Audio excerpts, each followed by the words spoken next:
No matter what variation of squat you're doing, the basic mechanics are the same.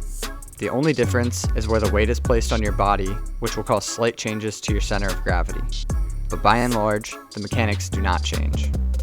Looking from a side view, some key performance checkpoints in a squat are: maintain a neutral spine, keep your shin and torso angle relatively parallel throughout the movement, and your feet should stay flat on the ground. A neutral spine is the position you would be in if you're standing tall with your shoulders back as if you're about to walk into an interview. To maintain a neutral spine, picture a rod going in the top of your head and coming out of your butt.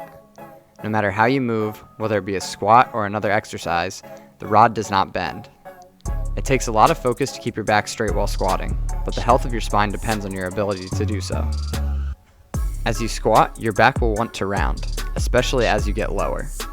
Pay close attention to what your back is doing as you squat. We recommend you take a video from a side view or get someone to watch your squat and give you feedback on what your back is doing throughout the movement. There's a giant myth about squatting that began years ago. The myth is that your knees should not pass your toes when squatting. This is an absolute lie. In fact, your knees must go past your toes in order to obtain a proper position. Although you want your knees to move forward over your toes, you do not want to drive them so far forward that your heels come off the ground. Similarly, you do not want to sit so far back that your toes come off the ground. Keeping the foot flat is important for both balance and to ensure the body is moving as intended. Now let's look at some key checkpoints from a front view. For the most part, your feet should be about shoulder width. This will change from person to person based on differences in leg and torso length. Feet should be slightly turned out. Again, the amount of turnout will vary among individuals, but most are comfortable with 45 degrees or slightly less.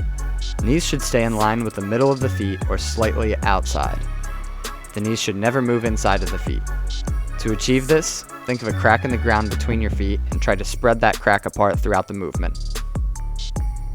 Stance width and foot turnout will vary among individuals. You may have to play around with slightly different positions to feel out what works best for you. It's best to avoid extremes in these positions, such as extremely narrow or extremely wide.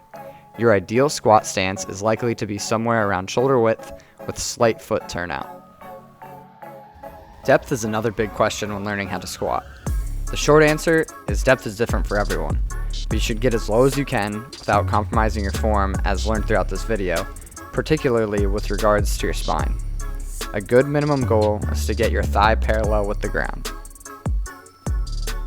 Every high-level athlete should know how to perform the Valsalva maneuver when strength training. This is a technique to create pressure in your torso to protect your spine. To create this pressure, take a deep breath and push your stomach out. After you've taken a breath in, you want to brace or contract all of your core muscles to make your torso stiff.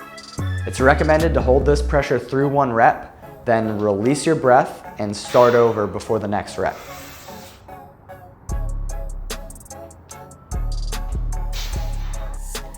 To recap, keep your spine neutral, your shins parallel with your torso, and your feet flat. Also, have a shoulder width stance, slightly turn your feet out, and keep your knees lined up with your feet.